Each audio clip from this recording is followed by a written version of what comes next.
Today, I hear John Mahama has a new idea that he wants a 24-hour economy. I say, I don't know where he got the idea from, but it is not a bright idea. The 24-hour economy cannot be legislated by government. Today, there are many businesses that are already open for 24 hours. Hospitals are open for 24 hours. You can buy electricity 24 hours. Banks, because of digitalization, you can transfer money for 24 hours. You can receive money for 24 hours. There are many chop bars that are open for 24 hours. The police is working for 24 hours. Security services are working for 24 hours. So what is this 24-hour economy that you want to bring? It is purely an issue for any business. If you feel you will make money opening 24 hours, there is no law preventing you from opening. But this is one idea that John Mahama thinks he has brought. It is a bad idea. It is an idea that has not been thought through. Today, John Mahama is going around the country. He is speaking to people as if he has never been president before. He said when we were suffering, he told us that he was a dead goat who had no feelings. Today, he wants to resurrect himself to become a live goat. He wants to become a live goat. Suddenly, he has solutions to all of our problems. But when he was president, what solutions did he bring to Ghana? What solutions did he bring? Did he solve the unemployment problem?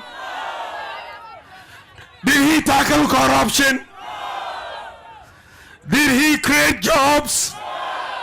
Did he issue the Ghana card? Did he build astroturfs? Did he abolish the 3-month pay policy for teachers? Did he do 1D, 1F? Did he establish free senior high school education? He had no solutions to our problems. I have become vice president, and I have not yet become president. But I have brought solutions to many of our problems. We did not have a unique identity, and so I championed the government's policy of the Ghana card. Today, we have issued over 17 million Ghana cards. Today, because of my proposal, we have no guarantor student loans if you have a Ghana card. Ghana na obia ebo se Ghana your maya se enkoso ni bibia. All right, so this then ushers us into a conversation about the 24-hour economy. Unfortunately, we have just 30 minutes. I'm where we're going to do this. Yes, that's how fast time flies sometimes when we're enjoying the conversation. But I'm sure our panelists have what it takes to make the point as they want to within the shortest possible time. I know Swin is very good at that. I know Dr. Kabir is good at that. I know Bubakman is good at that. So we'll see, because it's been raging the whole of this week. It's raging on for the whole of this week. And so we'll try and get to the brass tacks, straight to the point, and articulate what issues we have forward against the 24-hour economy. But you heard him. The vice president's response to the president or the former president's talk about a 24-hour economy, proposal about 24-hour economy. I'm not too sure what the vice president's position was. I mean, sitting here, because in one breath he said it's a bad economy, but in another breath he says the 24-hour economy is actually something that is happening. So if it's happening, doesn't mean it's bad. I'm not too sure. Maybe Dr. Kabiri will try and clarify the vice president's position on this matter. And also, it will be interesting to get the Movement for Change's position on the 24-hour economy as well. Now, I'll start with Alasan Sweeney. Honorable, 24-hour economy. What is the philosophy driving this whole thing? What do we intend to achieve with a 24-hour economy?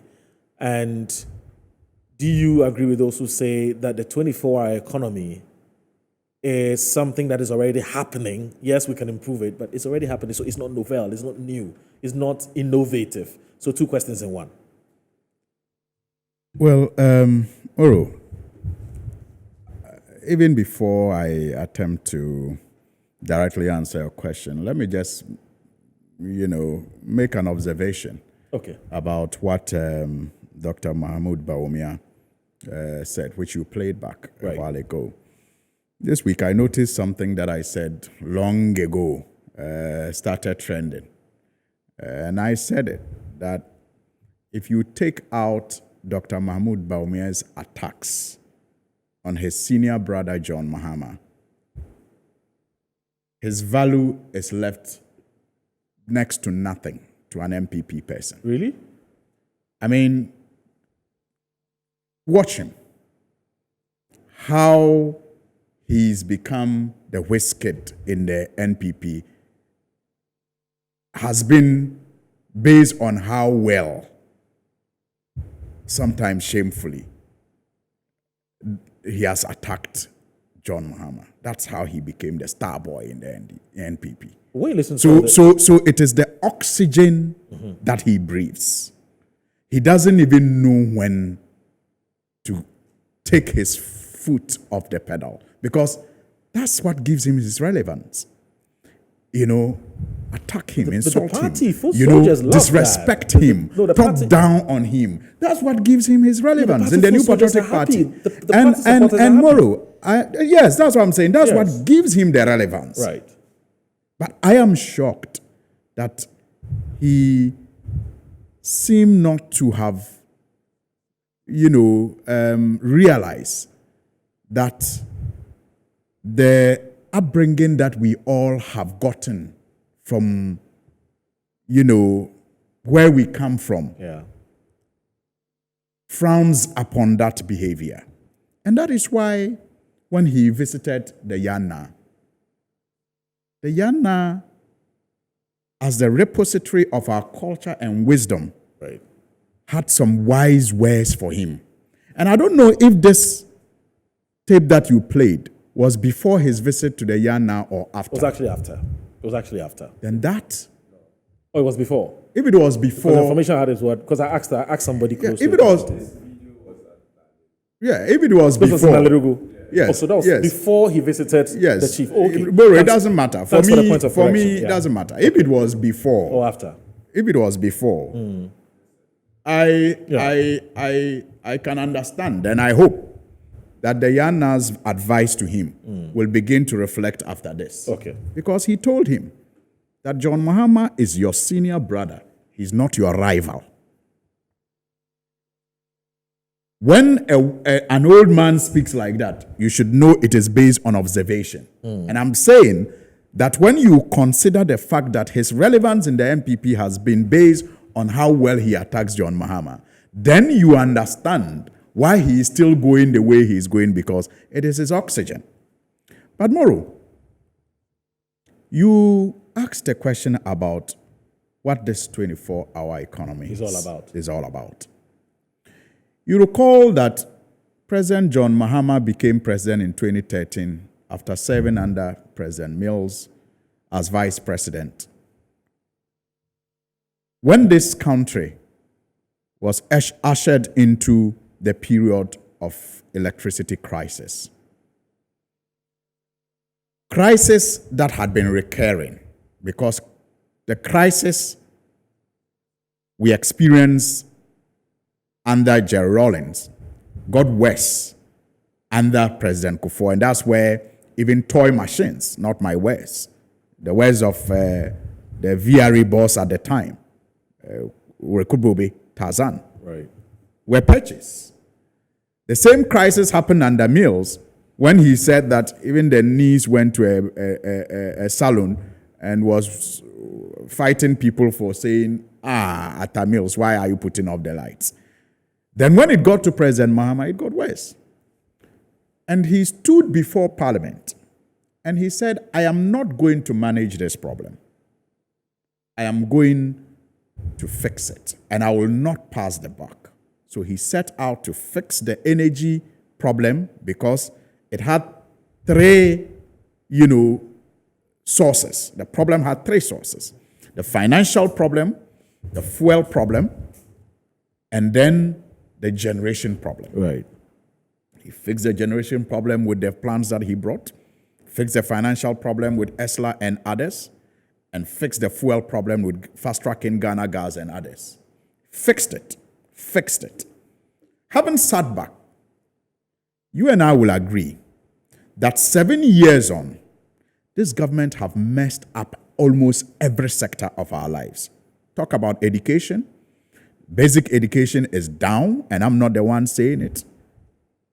I mean, authorities in education, UNICEF and others, many of those, right. Education Watch, they are all talking about how badly we are doing as far as basic education is concerned. Right. Senior high school, free SHS, which we all agreed was worth doing, but had to be done well, has been messed up. Clearly, all the promises they made about it has not come to fruition.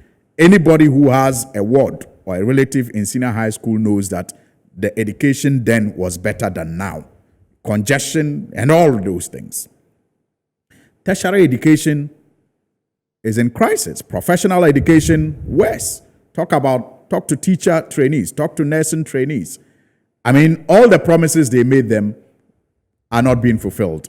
They still will trumpet, like the rhetoric that they do, restoration of teacher allowance, restoration of nurses. But you speak to them, the nurses and teacher trainees, they tell you 8 months, 9 months, 10 months, they are not paid. And there's no hope of they ever getting paid. So why deceive them?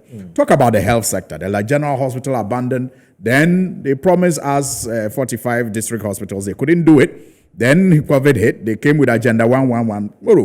Almost all the contractors on Agenda 111 have received more than $1 million from the taxpayer. Go on site and see what is there. And that will convince you that these projects are just, adding up to the vehicles of corruption that we have roaming in government. Look at industry today. They promise 1D, 1F. Industry is going at a negative. They promise to reduce unemployment, brought about NAPCO. Unemployment has gone to double digits today. They promise to improve agriculture with planting for food and jobs. Food inflation is what is leading, the unprecedented level of inflation that we have today. So really, they have messed up our lives so much so that President Mahama sitting back can only come to one conclusion. A conclusion the TUC says is the game changer. To fix this problem, with the experience of his ability to fix problems, we all need to have the opportunity to work 24 hours. To fix the mess.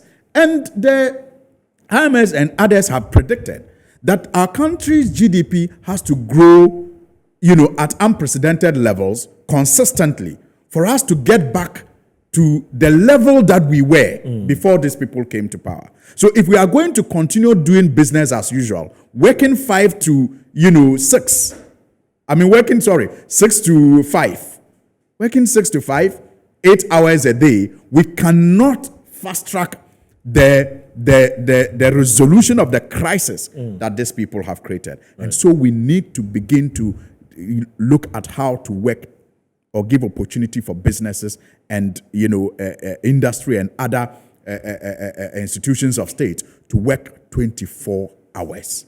We need to work 24 hours. So, for example, he has talked about how to provide incentives for companies that want to work 24 hours. And I have, listened to, I've read an interview by a Fan Yogurt or Fan Ice. The one that was posted by Kofi Asare? Yes. On Facebook. And go and look at it. They have the capacity. They have the market that they are not meeting. Yeah. But they are unable to produce 24 hours because of certain factors, which if those factors are removed, they'll be able to work 24 hours, and that will mean employment for more people. And you have many like that in different industries. You have state institutions that provide services that can run 24 hours, and it will be solving a lot of our problems in this country. And President John Mahama is aware, with his track record of fixing problems, like he did with Dumso, that to fix the mess these people have created, a mess that we have been told that we will need to grow our GDP consistently for about 10 years or so to be able to get back to the levels that we are. He thinks we need to do it in 24 hours. And they say it's not new, Molo. Okay, briefly. Really, I am surprised that, you know, they don't realize that when they promise free SHS, free SHS was already contemplated in our 1992 Constitution. Right, that's true. Fact. So the fact that it was already contemplated and promised by the SHS, by the NPP, means that it was not an original idea. So it was not worth considering. Then they say, oh, it's already, happening. Some companies are already running 24 hours. And so it's not necessary. Really. By the time this government came into office, didn't we have aspects of SHS being free?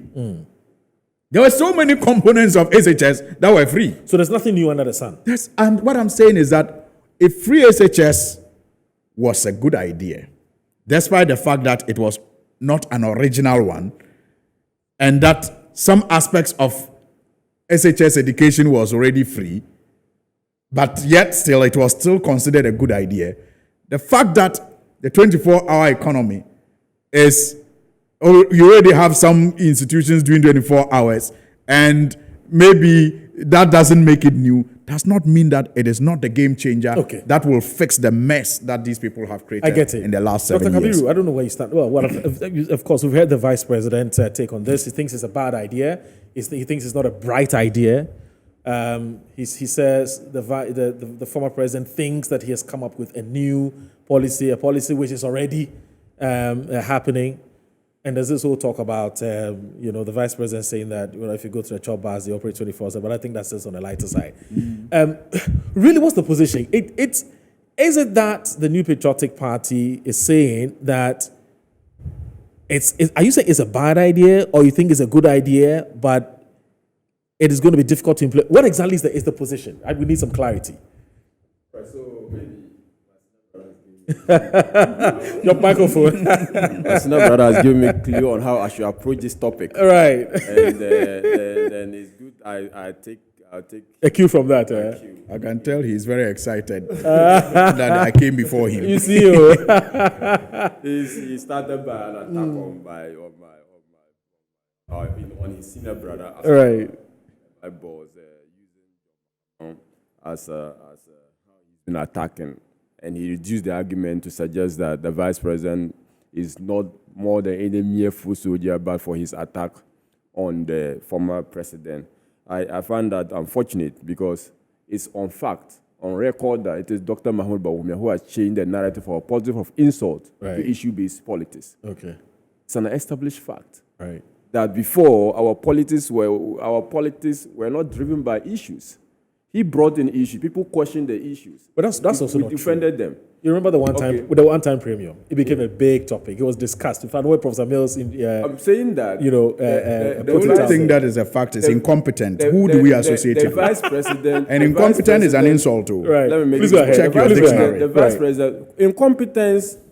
No, I don't want to be that. No, please go Politics of check your dictionary. Established. Okay, by the vice president. The vice president was the leader of the drive of issue-based with the lectures that was organized across the country, with people having opportunity to interrogate the policies. Right. No presidential candidate or running mate has ever done that in this country. Okay. So the facts are born out of the things the vice president did in opposition. Right. Jabs and John Mahmoud throwing jabs at him were normal and part. It's not that how you take the response to a jab will make you feel offended or not. So that is not. He also continued to say that they solved the problems.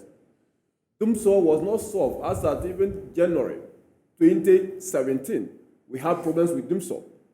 Okay?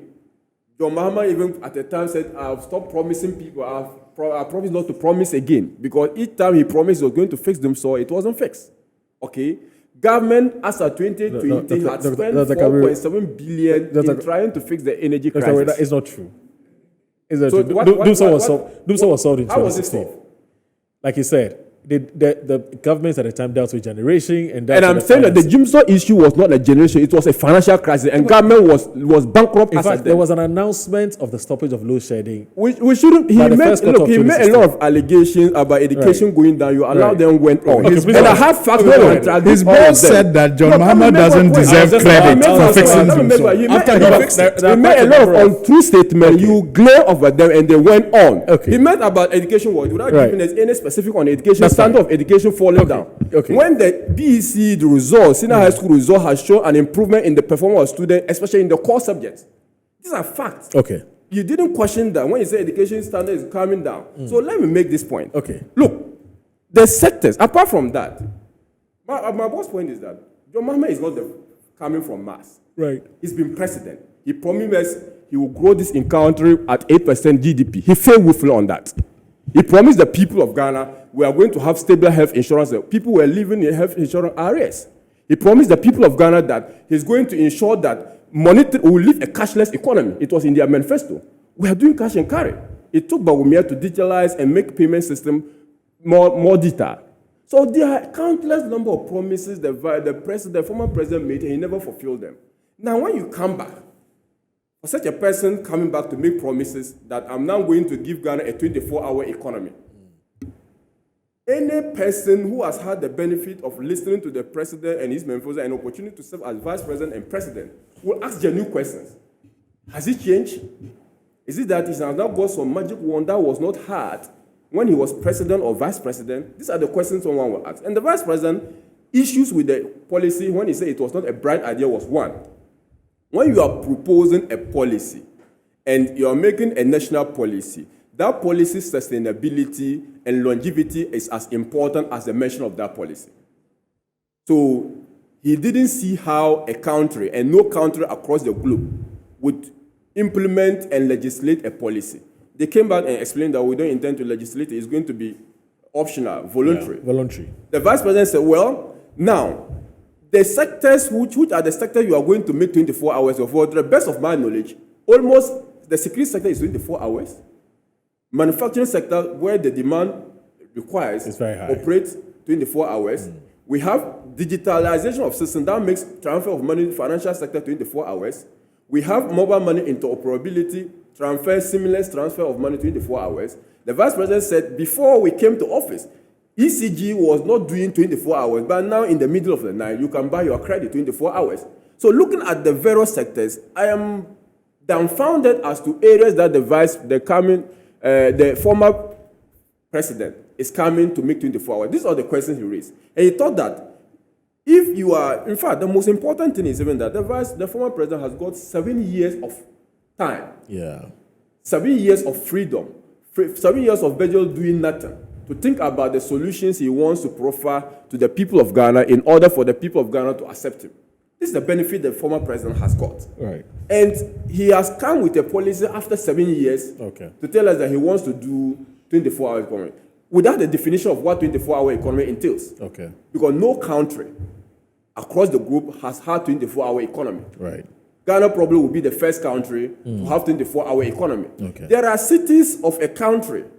There are provinces of some country. There are certain sectors of a country that will run 24 hours. Shift, right. If the former president had come to tell her, look, I want to entrench the 24-hour economy that is currently evolving in the manufacturing sector by giving incentives to people, I'm sure the vice president would not raise any issue. Right. But if you come to the people and you promise, like, I'm going to make Ghana a 24-hour economy, and you want the people of Ghana to go out with that, I'm sure, like, those of us with the benefit of this policy, with the benefits of education, with the benefit of what the policy, will ask questions. Right. That what you are promising to do is already been done by government, or they were even promised in your previous manifesto, which you never achieved. Sure. So these are the genuine issues that we raise about this policy. Okay. And to that extent, we have issues with them. One, I even asked the question, 24-hour economy is an urban economy.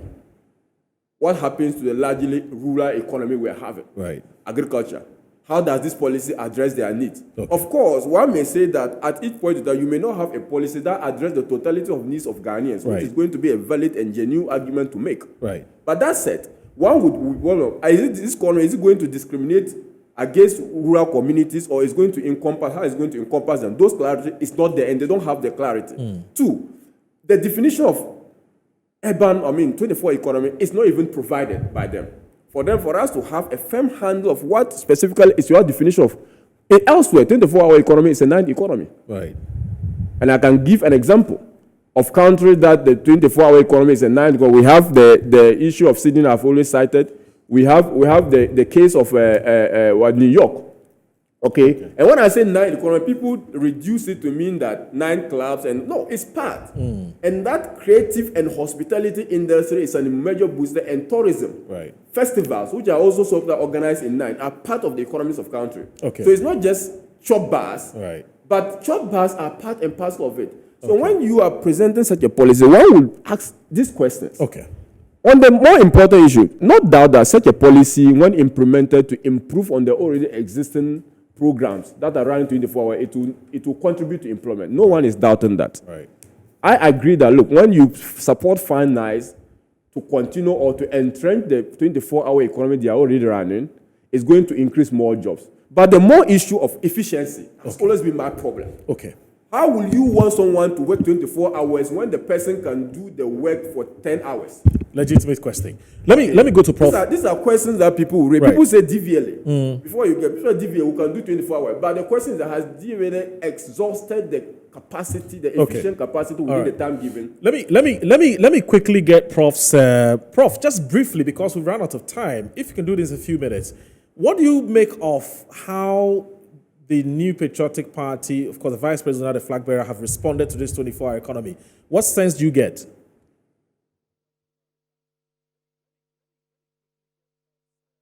Oh, please unmute. Please unmute so that we can hear. Mute. Yes. Yes. Yeah. So, Moro, listening to what Dr. Kabir former said. President John Mahama advocated on the 24 hours economy and the response given by the vice president, I don't think that the vice president is using politics as usual. I thought that what should have been the case was, just as Dr. Abdul Kabir is saying, if the vice president did not elaborate enough on essentially what the 24-hour economy takes, or his idea about the 24 hours economy, questions should have been raised so that he can elaborate further. And bear in mind, he just started his tour from the Bono Ahafo regions, and therefore I think it was too early to attack it. Bearing in mind that countries like UK and other places, they're already talking about 24-hour economy, I feel that it is one of the normal political activities where you tend to downplay, to make trivial policies that are put forward by opponents without giving him the chance to explain. I think the onus is on the the presidential candidate of the NDC, and for that matter, the former president, to continue what he has started. After all, it is Ghanaians that must hear what he thinks about the 24 hours. If his idea goes down well with the people will make their judgment. Okay. But I think the attacks were probably not necessary at this point if we are not just talking about politics and politicking. Okay. All right, Prof, thank you so very much for accepting to join us. It's been a pleasure having you. Let me just pick the thoughts of Abel Bachman just briefly, like Prof has done. It's about job creation and changing the landscape of the economy. What is Alan's plan? Yes. Oh, please, your microphone. Yes. Yeah, because of time, I would want to say that, Moro, if we really want to see this nation of ours transform, then we can't continue to do our old way of doing things and expect a new outcome. Absolutely. I would want to prefix what the brief thing I'm going to say with an analogy that I like giving concerning leadership. Granted, all of us here own a company called Ghana. That is my analogy. and the company's current CEO is not doing well. So the company is going down. Our dear company called Ghana Limited is going down. So we put forward an advert to recruit a new CEO that has to come and improve and transform the company. Okay. So 3 people respond to the advert and appear for the interview. Right. On their way to the interview, one came with Benz, one came with Hyundai, one came with Toyota. Question: if you want to select the best person to manage our company, what will be the consideration? Will it have anything to do with the vehicle they came with, or it will have everything to do with their CV, It's a CV. their competence, Yes. their vision and plan for your company called Ghana? Right. Certainly, vehicles don't add value to somebody's credibility, somebody's competence and character, integrity, and vision and even plan for your company. Yes. Point well made. The point I'm making is that, you see, we want to select someone to be the president of Ghana because the powers of the state is vested in an individual. True. So this NDC MPP politics, if you don't abandon it, and now consider the person who wants to be the president in terms of his ability and capabilities, then we'll be making a mistake. It means we'll be repeating the same old mistakes and expect a new outcome. Okay. Now, I think that Mr. Mahama wants to become president using NDC as a vehicle. Dr. Baumia using MPP as a vehicle, and Alan and the Movement for Change. Yeah. What is important is not the vehicles they are using. It is the persons and what they can offer. Now, Mr. John Mahama has come out with the 24-hour economy proposal. Yeah. You see, we're in this country when Dr. Baumia made a very fantastic statement that when the fundamentals are weak, the exchange rate will expose you. Okay. Question: did you interrogate that statement? Did you find out from him as to what he meant by the fundamentals of the economy? Right. We just took it like that. Because if really Dr. Baumia knew what he was talking about in terms of the fundamentals of the economy, and he was given the same opportunity to manage the economy, and the situation he referred to, that when the fundamentals are weak, the exchange rate will expose you, the exchange rate situation has become worse. Okay. Then that should tell you that probably as a nation, we should have taken our time, or we should have interrogated what he said. The same way, Mr. Mahama is saying 24-hour economy. NDC people are supporting it, and people are not supporting it. The fact is that every economy drives on 2 legs, demand and supply. Right. So if you want to, any proposal has to be considered in that light. The question is that if you want to do 24-hour economy, it has to be driven by demand, and demand has to be stimulated. Okay. The point is that it's the capacity of our economy such that it can contain 24-hour economic activities. We can leave that rhetorical question because that's a very important question. Yeah, but because of time, because of time, probably we'll need to have a whole... In fact, I can assure you that if that's anyone is around, we're going to have a whole debate on the 24 economy. That would be fantastic. For 2 hours, non-stop. No, that would be Alaska fantastic. has a lot to say based on what Dr. Kabiru has said. But then the thing I have more than a lot to say. Fantastic. I have a lot Can we more agree? to I say. beg you. Can we agree? The viewers are watching. Yeah. Can we agree that the same team will be here next Yeah. weekend? We need to log this man because his constituents need him. They always need him in Tamale. That's for information. Dr. Kabiru, we can get him because he's just around the corner. For information, remember that nurses and allowances have been paid for September, October. So if you are saying they are in arrear, that is not true. Thank you very much, Dr. Kabiru, for your time. Out of how many? And also Honorable Alhassan Suwini, Tamale North constituency, Mr. Ebo Blackman of the Movement for Change, and also Professor Edward Brenya of KNUST. Prof, thank you so very much for your time. My name is Aldo Moro. Thanks to our production team for a good job done. Have a good weekend. Next weekend, we'll try and get Alhassan Suwini and the rest to be here because the discussion will continue. Have a great weekend. Bye-bye.